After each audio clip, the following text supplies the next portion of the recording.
Welcome to The Big Story. I'm Shawn Yao. I'm Pauline Verzosa. And I'm Denise Tan. Tonight's big stories, Mary Grace Patos, the OVP fund recipient, is still a mystery unsolved. Authorities found that she has no records whatsoever with the civil registry. And Vice President Sara Duterte gets her second impeachment complaint tomorrow, this time courtesy of the House's Makabayan bloc. And the Agriculture Department wants the half-cup rice bill revived and finally passed to reduce wastage of the staple.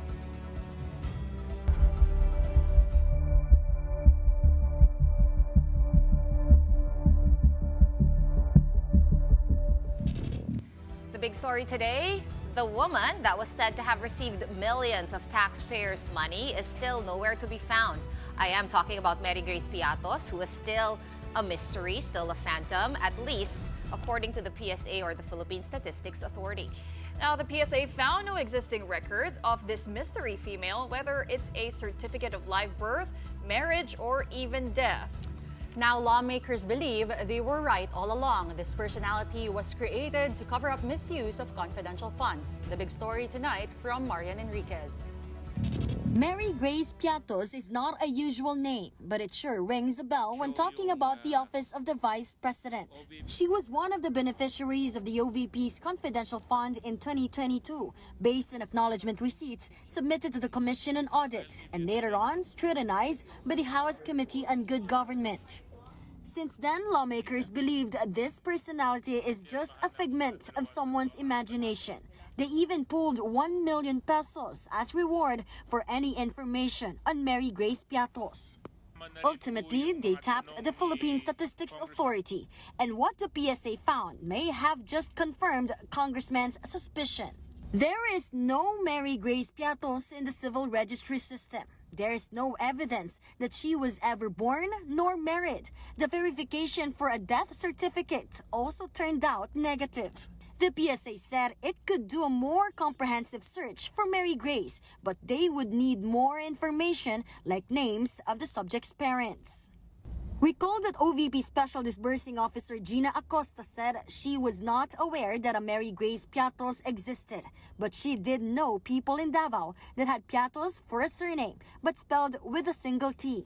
For House members, the recent finding of the PSA only proves one thing. Kung non-existent si Mary Grace Patos, I guess, obvious na ang implications nito.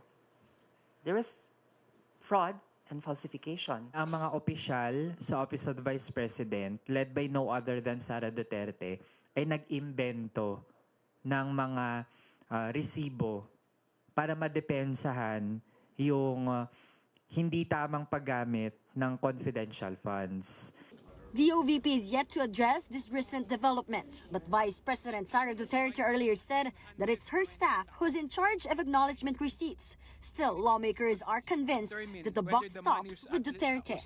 For them, she has to be accountable when it comes to taxpayers' money, whether or not set aside for confidential expenses. Ang sinabi lang, confidential siya, pero even that confidentiality is not absolute, especially when there is a notice of disallowance. At may mga red flags tayong nakita. The House has already asked the Justice Department's help for a thorough check of receipts pertaining to the OVP and DepEd's secret funds. For News 5, I'm Marian Enriquez. We are One News. Well, for the second time, the National Bureau of Investigation issued a subpoena for Vice President Sara Duterte. She's expected to appear before the NBI on December 11 to answer questions on the threats she made against the first couple and the Speaker of the House. Now, if VP Sara does not show up, the NBI will have no choice but to forward the case to the Department of Justice without her input. The Vice President was first subpoenaed to appear before the NBI last November 29, but she wasn't able to make it because, according to her, she belatedly learned about the suspension of the House Good Government Committee hearing, which she had intended to attend in lieu of the NBI investigation. Now, Duterte also asked the NBI if they can provide her a list of questions in advance, but the NBI says they don't do that. Hindi po kami nagpo-provide ng ganon, miski in any other investigation being conducted by the Bureau. Meanwhile, the palace distanced itself from the impeachment complaint against Vice President Sara Duterte. In an ambush interview, Executive Secretary Lucas Bersamin insists Malacanang could not possibly back this move as President Bongbong Marcos has already made himself clear that he will not support any move to impeach or for the impeachment of the Vice President. The statement of the President is unambiguous na wala kaming kinalaman dyan, and we are not going to encourage that. Any suggestion na political yan or instigated by our side, no.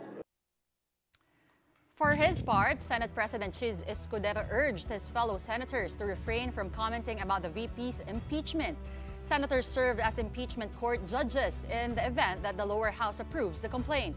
Escudero says it is crucial that senators remain impartial and objective. Senator J.V. Ejercito has spoken up about the possible proceedings. He says impeachment proceedings will send signals of political instability in the country. Sa akin, personally, it's very divisive. Alam naman natin ang impeachment is more political than legal. We still have a long way to go, 3.5 years pa. Parang ang hirap umusan kung ang number 1 and number 2 top officials, nag-aaway. Well, one thing's for sure, there are so many issues abound with one common denominator, and that is Vice President Sara Duterte. Joining us tonight is a face that has become familiar from the series of House hearings. We'd like to welcome to the big story tonight, Batangas 2nd District Representative Jervil Jinky Luistro. Welcome to the show, Congresswoman. Good evening, and thank you for having me in your program. Okay, so you know, we've seen you at the hearings. You're a member of the Quadcom. You're also a member of the Committee on Good Government, and you are also a member of the Committee on Justice, which will be, you know, debating and deliberating on the impeachment complaints. By tomorrow, we will have two. Have you guys met and talked as early as now? How this will all go? How the flow will be?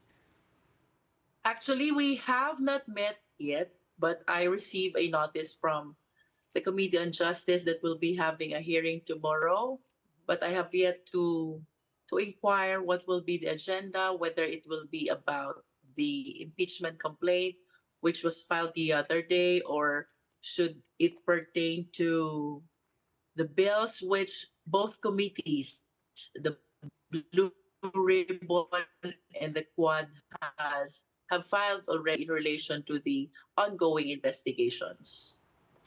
Congresswoman, as we know, the name Mary Grace Patos, actually there are other strange personalities as well that has come up as beneficiaries for the confidential funds. But before we get into that further, the PSA has already announced their findings that they did not find any Mary Grace Patos. If at all, how surprised are you with those findings? During the time that I was interpellating Gina Acosta, I have this feeling already that the certification of the Philippine Statistics Authority will render negative result, because you will remember that during the previous press cons of Young Guns, to be particular, they made the pledge of 1 million pesos if this Mary Grace Patos will come out to the open, no? But after a few days, at inabot pa nga ng PSA certification, there was no Mary Grace Patos who showed up.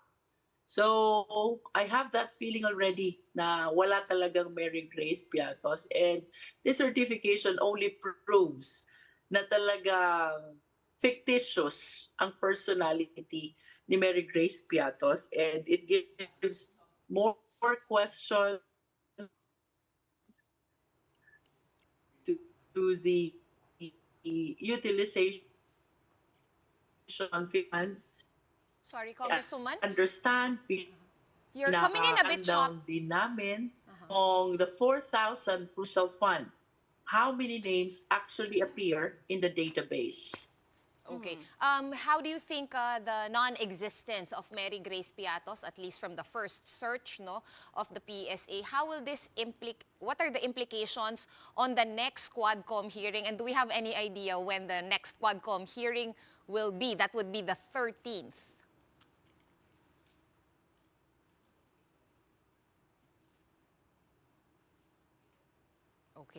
think we're having I some am not problems. so certain about the date, but I believe that we have a meeting tomorrow for the Quad. And for the Blue Ribbon Committee, I was intimated by Chairman Joel this afternoon that the next hearing will be next week. Okay. So kung, okay, mukhang naputol si Congresswoman. Nawala siya, am I right? Okay. So far, ang hindi naman nagulat si Congresswoman Luistro na wala nga Mary Grace Patos. Pero from what I gather through the choppy internet connection, may tatlo siyang meeting bukas. Kasi may meeting yung Quadcom, may meeting yung Committee on Good Government or yung tinatawag nilang Blue Ribbon Committee, and there's also a meeting of the Committee on Justice. So she has to attend the three meetings. And the common denominator is still Vice President. But as Kong said, in terms of the impeachment complaint, well, they haven't really set a date yet on when they will be tackling this. But we do know tomorrow, magkakaroon ng second impeachment complaint naman na ifa-file ang Makabayan Block. So we're gonna see also if they will be consolidating that. Pero yung naging issue na rin ng marami is the bad timing daw ng pag-file nitong mga impeachment complaint. But I believe we have Congresswoman Luistro back on the line. Kong, can you hear us okay? Yeah, I'm sorry about the intermittent signal. No worries. So wait. So before we got cut off, can you carry on? You mentioned, we were just talking about it nung nawala kayo, kung natatlo yung meeting mo. So all three committees, Quadcom, Good Government / Blue Ribbon, and Justice Committee, lahat may meeting tomorrow. Mapupuntahan mo ba lahat ng meeting na yon? For the Committee on Justice, that will be a hearing. A hearing na. For the Quadcom, that will be a meeting. But for the Blue Ribbon Committee, we don't have any notice yet about a meeting or hearing. Okay, Congressman, alam naman natin mabigat po ang requirements when it comes to the impeachment process. There are 6 grounds for an impeachment complaint. Yung ilan sa tinitingnan ng mga grupo is graft and corruption, betrayal of public trust. As far as the hearings are concerned sa House of Representatives po, what facts have been established so far about the OVP and the alleged misuse of funds, pati na rin po sa DepEd? Well, ang maliwanag po is the one that you mentioned, the misuse of public funds. And from my personal standpoint, if we will be anchoring the complaint instead on betrayal of public trust, this is all-encompassing already. The demeanor, the pronouncements, the misuse of public fund, the falsified document. I believe the ground of betrayal of public trust is a catch-all already of all the irregularities that we have observed with respect to the utilization of confidential fund, both the Department of Education and the Office of the Vice President. Ang highlight po ng ating naging investigation, I believe, one is yung denial ng AFP about having received funds from the Department of Education and having used the same in the Youth Leadership Summits, because it was very clear during the committee hearings that the officers of the AFP denied having received. Wala po silang natanggap, and as a matter of fact, Youth Leadership Summit is part of the regular program of the AFP. That means that with or without the DepEd, mayroon po talagang Youth Leadership Summit ang Armed Forces of the Philippines.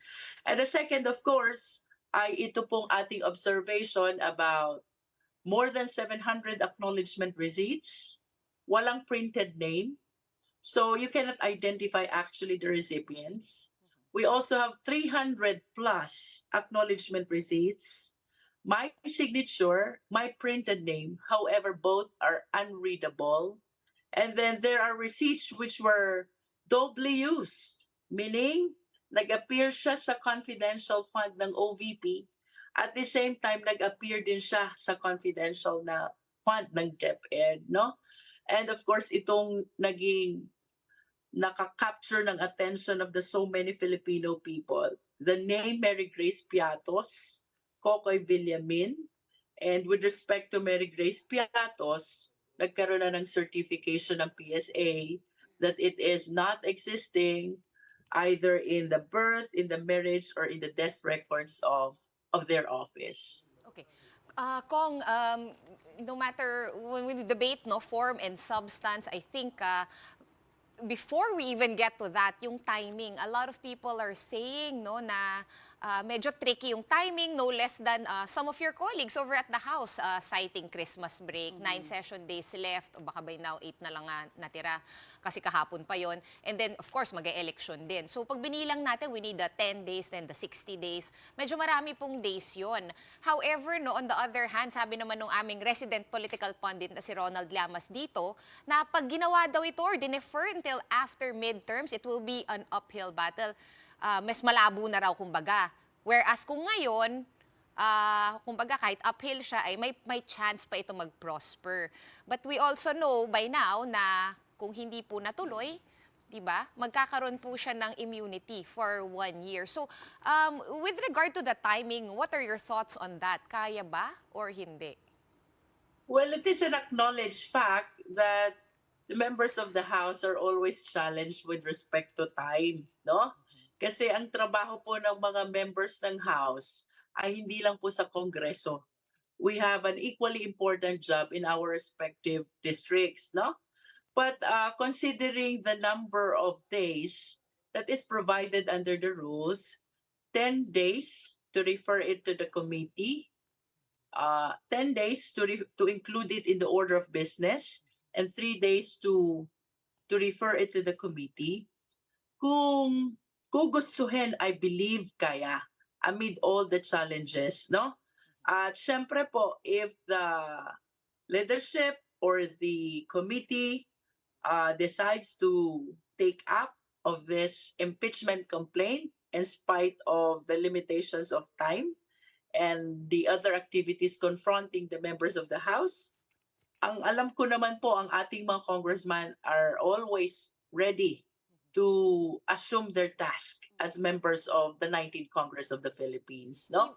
But you were correct kanina when you said that if it will be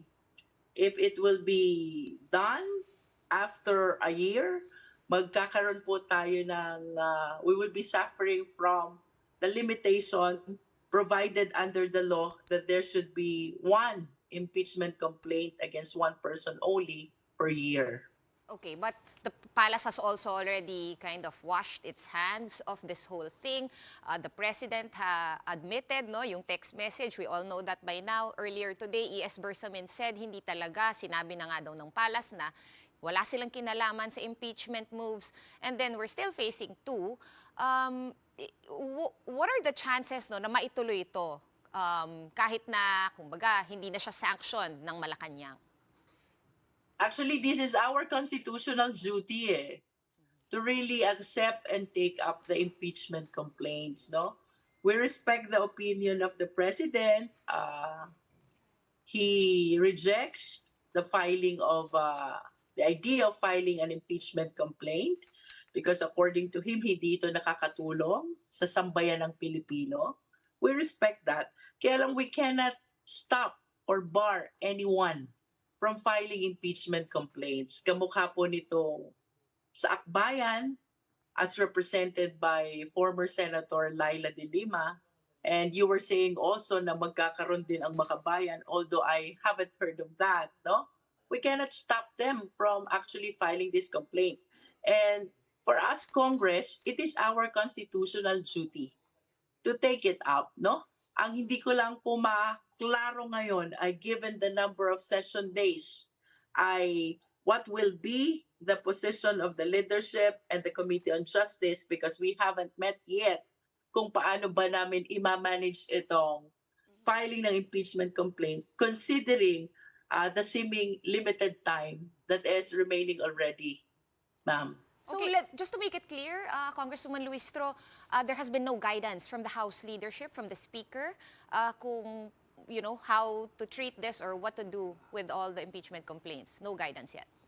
Apparently, wala pa po. Wala pa pong nagiging meeting tungkol dito sa impeachment complaint. And tomorrow, we will hear from the Committee on Justice kung mayroon na bang naging guidance, kasi of course the Committee on Justice is represented by our chairman, Congresswoman Juliet Ferrer. I am not aware really kung nagkaroon na ba ng guidance sa kanya yung leadership, she being the chairwoman of the Committee on Justice, but we will be able to know tomorrow during the hearing of the Committee on Justice. Okay, Congressman, nabanggit nyo nga po, no, kung gusto, may paraan. And this is also actually what Senator Laila de Lima said. And as their spokesperson, actually, she did float an option, a faster one, na pwede daw po mag-pass ng sariling resolution ang House for impeachment, which will also be approved by 1/3 of the House. Kung wala na daw pong hearing dyan, wala nang, hindi na kailangan busisiin yung complaint. Congressman, is that on the table? I mean, posible nga ba po yun in order to fast-track yung pag-process nitong impeachment complaint? I understand that that is one option if the impeachment complaint will be filed and endorsed by 1/3 of the members of the House. But I am not aware really if there is that 1/3 membership of the House who are willing and interested to sponsor an impeachment complaint. Because with that option, hindi na po kailangang dumaan pa sa hearing ng Committee on Justice. Unlike the one filed by a private individual, kamukha nitong civil society group, unlike the one filed by one member only of the House, ito po talagang kailangang i-refer sa Committee on Justice, which is given a period of 60 days to conclude the hearing on whether or not the impeachment complaint will be referred back to the plenary, no?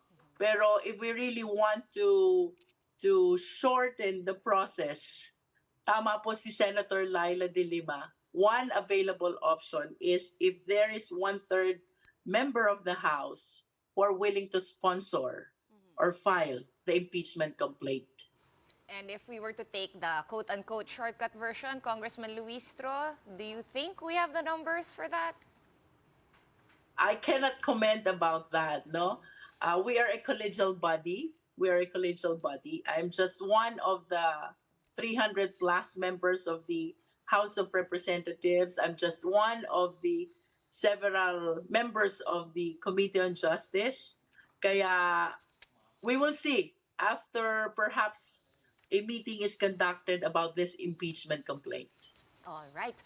We hope you agree to take our call again after that meeting. But for tonight, thank you so much for accepting our call and for talking to us. Batangas 2nd District Representative Jervil Jinky Luistro. Maraming salamat, Congresswoman. We're taking a short break, but up next, as we mentioned, another impeachment complaint against Vice President Sara Duterte is set to be filed before the lower house, this time from the Makabayan bloc. That and more when the big story returns. Keep it here.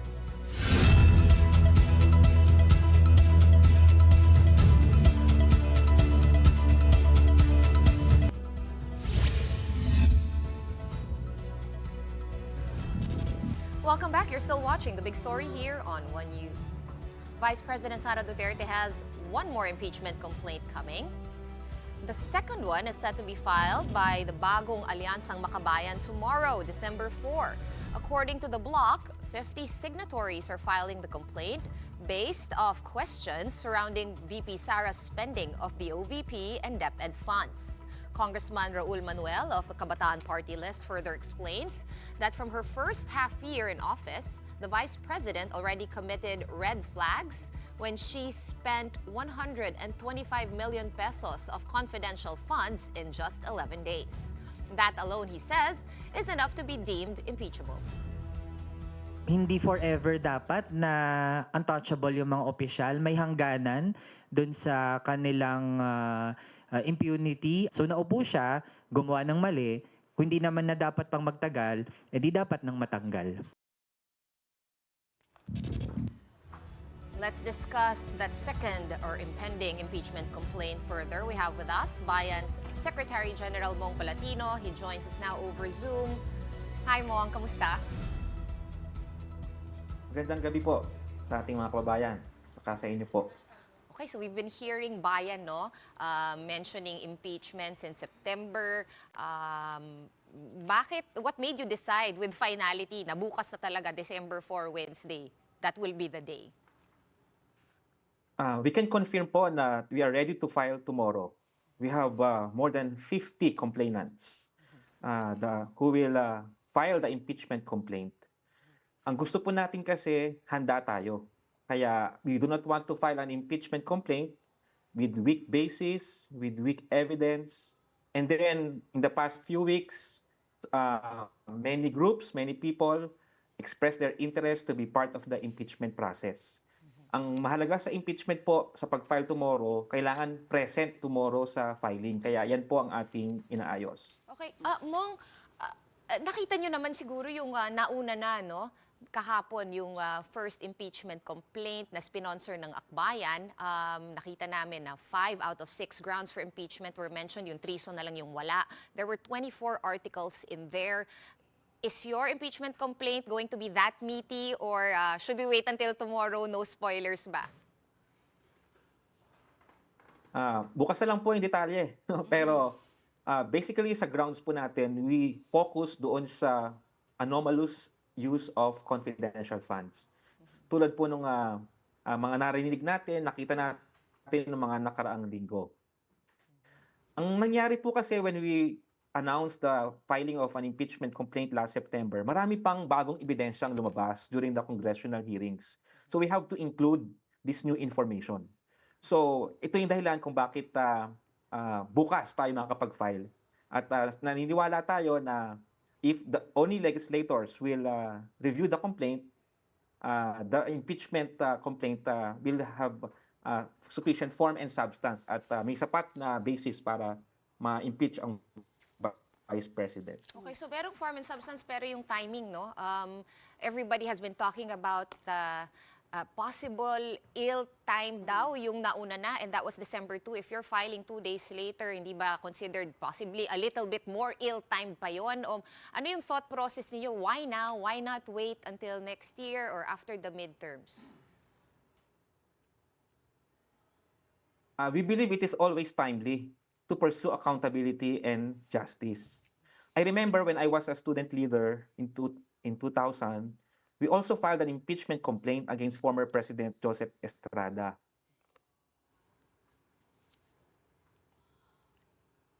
Okay, Mong, are you still there? November yung impeachment process na yon. May sapat na panahon para ituloy ang impeachment. Can I interrupt? Can you say that again? Sorry, hindi namin narinig yung sagot mo. You ended at back in 2000, you guys filed an impeachment complaint also against former President Erap and then naputol na. Okay. So ang sinasabi lang natin, last quarter of the year in 2000, ang impeachment complaint laban kay former President Estrada, the trial was in December and January. Kaya po yung EDSA 2, di ba? Impeachment trial yun eh. And election year din ang 2001. So, midterm elections din yun. So, ang sinasabi natin dito, if we will pursue accountability and justice, there's always time. There's always reason to find time para ang Kongreso, ang Senado, magbigay ng sapat na atensyon dito sa ating hinihiling na accountability and justice. Okay. Mong, I don't know if you were able to listen into our interview earlier with Kong Luistro, no? Sabi mga bukas pa natin malalaman yung grounds talaga for impeachment na ipa-file ng Makabayan. Pero earlier, sabi ni Kong Luistro, pwedeng encompassing ground na ang betrayal of public trust. Kumbaga kasama na rin doon yung demeanor, pronouncements of the Vice President as grounds for an impeachment complaint. Yun din ba yung tinitignan nyo, betrayal of public trust? We confirm that ito yung sentro ng ating basis para sa pag-file ng impeachment. Yung detalye siguro bukas na lang. Pero marami talaga ang nagalit dito sa anomalous use ng confidential funds tapos lumabas pa yung mga detalye kung paano ginamit. So ito ang sentro po ng ating hinanda na impeachment complaint. Sir Mang, I just want to ask you, seeing it ko lang, because people have been commenting left and right na the timing isn't right. But there's also a comment coming from Senator J.V. Ejercito where he said, ito daw pagpa-file ng mga impeachment complaint against VP Sara is very divisive. What do you make of that comment? I think similar to our appeal to our members of House of Representatives, yung ating appeal sa mga senators, look into the complaint. Ang loyalty natin hindi naman doon sa ating partido lang, kung sino sinusuportahan natin, kundi sa mamamayang Pilipino. Para sa atin po, ang divisive ay yung corruption. Ang divisive yung paggamit ng resources ng pera ng bayan or plunder, pagnanakaw ng pera para sa sariling kapakinabangan. At sa tingin ko, nagkaroon na rin ng payo ang ating Senate President sa ating mga members ng Senate na umiwas magkomento dito sa impeachment at ang ating appeal sa halip na manakot sa tao na magiging divisive ay tingnan yung ebidensya at yung panawagan for accountability and justice. For us, ang divisive ay yung plunderers. Ang divisive ay yung paggamit ng pera ng bayan na sa halip na sa social services ay hindi napupunta sa tamang paggastos. Yun ang dahilan kung bakit malawak yung kahirapan, yung krisis sa ating bayan. Okay, Mong, I was just wondering, no, kung bakit di na lang kayo nag-usap nung isa pa nung civil service groups at mag-file ng isang kaso at kailangan pa ba talaga na dalawang separate complaints? Kung isa lang din naman ang common denominator, I think both mention no heavily itong misuse of confidential funds. I think this reflects yung clamor ng public for accountability and justice. So many groups are preparing for an impeachment. Hindi lang isa, hindi lang dalawa, maraming mga grupo, mga personalidad, mga leader na interested na mag-file ng impeachment. Hindi po kasi ito yung impeachment noong 2007. Again, we were also part of that impeachment process na unahan. Di ba? Kung sino yung mauna, sino yung nag-endorse. Parang ito, hindi na usapin ng sino yung nauna eh. No? Yung, pwede naman kasi siyang i-consolidate.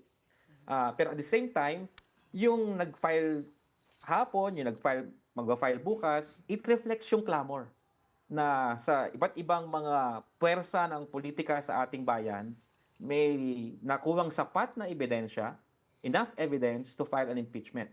And not just evidence, support from various stakeholders. Yung aming more than 60 complainants po bukas will come from various sectors. No? May environmentalists, may church leaders, public school teachers, former lawmakers, church people, youth leaders, no? Human rights victims, no? Former political prisoners. Ito yung various stakeholders na nanawagan ng accountability. And Ma'am, how much time will it take to consolidate that complaint, the first complaint rather, that was filed by Akbayan? I think the faster route or option is for Congress to endorse the impeachment complaint. If we secure enough number of votes or signature from Congress, immediately it can be transmitted to the Senate. Again, babalik po ako dun sa 2000. I was a student leader at that time. Nag-opening prayer lang si former Speaker Manny Villar, and then in-announce niya na may 1/3 support na ang impeachment, officially transmitted na sa Senate yung impeachment complaint. We are hoping, hindi ko naman sinasabing ulitin nyo o gawin yon. We're hoping na ang mga mambabatas may makitang sapat na basis sa ating impeachment at pag nakuha natin yung sapat na bilang na yon, ay immediately matransmit ang ating impeachment complaint to the Senate.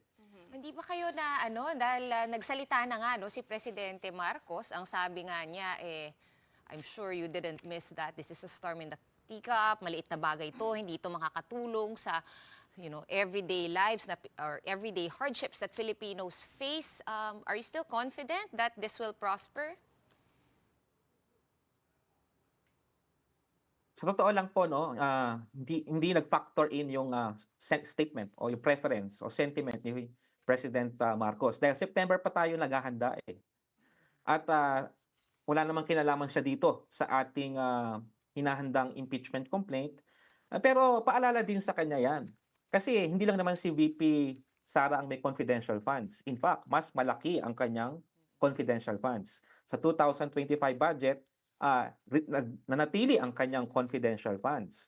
So I think the president should stop commenting on this kasi dapat ang hayaan ng tao na maghanap ng accountability and justice at kung ano man ang kanyang sentiment dito, ang panawagan for accountability and justice should be applied to all public officials. Okay, now that you mention it, may bigla lang akong naalala. I always ask this to all the critics of the misuse of confidential funds or just having confidential funds as a civilian office. Yung una kasing tranche na tinransfer doon kay VP Sara, no, yun yung 125 that you requested in August that was transferred to the OVP by December, yan yung 125 million pesos. Kinikilatis nyo ba yun? Ano yung thoughts, no? Ano yung opinion ng bayan doon sa pag-transfer na yun? Because a lot of people are calling it unconstitutional. So that's why we formed an Abolish Confidential Funds Network last year. And this includes the confidential funds of the President. Napakalaki kasi ng confidential funds ng kanyang opisina. Lumobo yan nung panahon ni former President Rodrigo Duterte. Ang sabi naman ng iba, as Commander-in-Chief, kailangan niya ng confidential funds. Pero ganun ba dapat kalaki ang ibigay? At ano ba ang main mandate ng kanyang opisina? So, sa panahon halimbawa na may mga kalamidad, may kagutumang malawak sa ating bayan, we called for the realignment of these funds. No, the realignment of confidential funds, yung pork barrel item sa Congress to social services. Kaya last week, nagkaroon kami ng delegation sa Senate. We urged for the public monitoring, live streaming of the bicameral conference, no? Because dito sa mga meeting na ito nagaganap yung transaksyon sa ating bilyon-bilyon na pera. Kaya sa tingin ko, while we are focused on the impeachment sa Vice President, our campaign for accountability and justice does not stop here. And this is a lesson that gusto nating ipaalala sa lahat ng mga public officials. Bakit po mahalaga ang impeachment? This should serve as a lesson to all public officials. Yung reckless and anomalous use of public funds ay dapat may consequence yan. At kung dapat tanggalin sa pwesto, ay kailangang gawin. So, hindi lang ito about the Vice President. This is part of our long-term campaign for accountability and justice. And maybe, sooner or later, if there is enough evidence, pwede nating magamit ang panawagan ng accountability and justice to other top officials of the country. Okay. Inaasahan namin yan, no? Mula sa Makabayan Block, of course. But for now, no? I guess, kita-kita na lang again tomorrow at malalaman na namin ang nilalaman ng inyong complaint. For tonight, thank you so much for your time, Bayan Secretary General Mong Palatino. Maraming salamat. Now, up next, the Department of Agriculture is seeking to revive a bill proposing to serve half a cup of rice in food establishments. What are your thoughts and what do you have to say about that? The details when we return.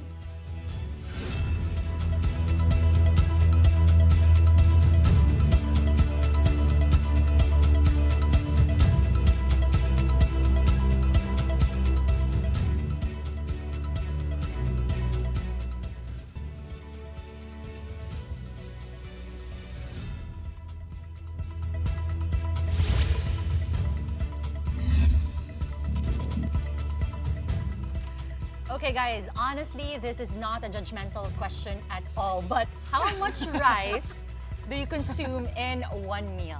Depende sa level of gutom. Depende sa ulam, I would say. Depende sa ulam, depende sa gutom. Kumain ka ba kanina ng lunch, breakfast ka ba? Depende din kung only rice. At susulitin mo Only yung rice. Or per cup yung bayaran. Correct. And speaking of cup, ito yung bagong storya natin because the Agriculture Department is pushing for Congress to pass the so-called half-rice bill. And joining us tonight to discuss this is News 5 correspondent Brian Basa. Brian, welcome to The Big Story. Yes, it's great to be back, ladies. Finally, nasa studio na tayo. Oo nga. After all the bagyo coverage in the past few weeks. So after all the bagyo, ito naman, half-rice bill. This is nothing new, di ba? Pero alam ko marami ring natamaan na mga rice fields. Yung bagyo, we all know, napakamahal ng rice, hindi siya maibaba doon sa campaign promise level of 20 pesos per kilo. So ano ba nag-udyok nito? Well, ladies, yun nga, no, i-take into account na rin natin yung mga nasayang na pananim doon sa mga binisita nating mga farmlands. But of course, ang sabi ng Agriculture Department, essentially, imagine this, 255,000 metric tons of rice are wasted every year. Although they cited 2019 data from the Food and Nutrition Research Institute, kumbaga ang tingin pa rin ng mga officials ay hindi pa rin nalalayo yung dami ng nasasayang na kanin or bigas. Ang ibig sabihin ng 255,000 metric tons, that could have fed nearly 3 million Filipinos. So this is not, again, like you mentioned, Shawn, this is not new. I mean, the President, Bongbong Marcos, when he was senator in 2013, he filed a bill. Ang aim nun was to penalize restaurants, establishments that would refuse to serve customers ng less than a cup of rice. Apparently, it's a thing pala before na customers cannot order, say, half a cup. Hindi talaga siya uso dati. Pero naalala ko nga, pinag-uusapan namin ng commercial. Sabi ko, no, at some point in my youth, na uso ito. And in restaurants, they would even have yung parang poster dun sa gitna ng mesa na maliit. Nakasabi na, Pwede. let us know kung gusto nyo half rice lang. Let's not waste, may mga ganyan. Similar to yung hotels with the, diba, kung ayaw nyo pala ba yung towels nyo, iiwan nyo lang, ganyan. Para siyang may ganong notice. So, what happened? It did not prosper before. So, what makes them think it's going to pass now? Well, yun nga, kasi hindi pa rin nagbabago yung dami. No? It's still a lot. No? When you think about 3 million Filipinos and considering the push for food security in the country, talagang ano ngayon, buhay ulit yung paglalobby, kumbaga, the lobbying of the agriculture officials and the Philippine Rice Research Institute to save on rice. Kasi, and this has been also the reason of then Senator Bongbong Marcos why he filed the bill. The Philippines, at that time at least, 2013, was the largest importer of rice, which is, to him, he finds strange because rice is, you know, a staple food in the country, and malaking part pa rin ng ating economy is agriculture. So ngayon, pinupush ito ng agriculture officials, and in fact, the agriculture secretary himself, Francisco Tiu Laurel, says he's ready to assist lawmakers pa in crafting the right legislation for this. So ganun sila kabent. Brian, what's the reaction of restaurant owners, pati mga stakeholders, no? I believe there was a bit of some pushback. Kasi when restaurant owners prepare yung mga rice, they don't prepare it naman per serving. Kumbaga, kung mag-order ng isang cup of rice, hindi naman yung isa lang yung lulutuin mo. So it's by batch, right? And I believe some owners, what they do is, if they expect 100 people, they already cook like a batch of good for 100 people. So kumbaga, kung magiging half rice, they don't really know how to compute for the right amount. Diba? So, any other reactions from restaurant owners? So there's that, no? Pero merong iba na pabor sa kanila. They're happy with it because they notice na kapag they serve half rice or half a cup of rice,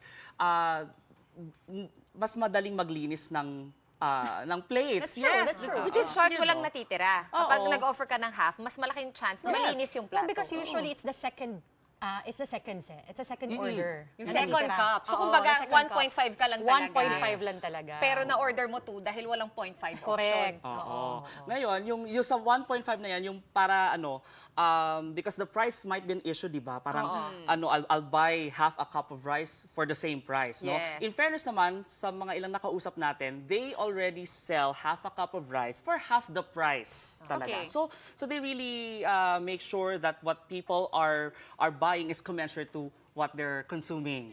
So yun ang gustong i-push ngayon ng officials, no, that anywhere you go in the country, dapat pwede kang makabili ng half a cup of rice for the right price. Okay, pero Bri, matanong ko lang din, I'm not sure kung may nabanggit sila dito, but on the other hand, this sounds to me, it could be taken as a sort of a band-aid measure kasi, di ba? Hina ng rice production natin, ang mahal ng kanin. So, no, bawasan natin, let's be mindful of our consumption. Now, well, that holds water and that's legit naman talaga as a suggestion. May nabanggit ba sila about health benefits or increasing our rice production? Yung health, Shawn, talaga, ladies, kasi ako nagda-diet ako, kayo ba? Di ba? Kailangan natin stomach yan. in lahat. Aminin ninyo.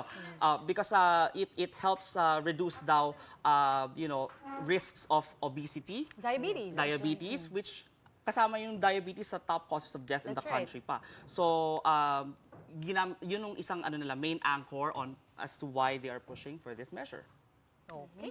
Well, ako lang, sana binanggit din nila. Paano nila papataasin yung production ng rice kung talaga natin At pababain ang presyo. At pababain yung presyo. Yun mas importante pa sa mga kababayan natin. Well, maraming salamat, I guess. Brian Pasa for joining us tonight, making it back Something here. different. Hindi naman bagyo. Ito talaga yung usapang malapit sa sikmura. Yeah. Well, hopefully we get to talk to you again. But for tonight, we'd have to wrap the whole thing up. That's it for tonight's show. We are One News, all sides, all the time. Thanks for tuning in. Good night and think about half rice.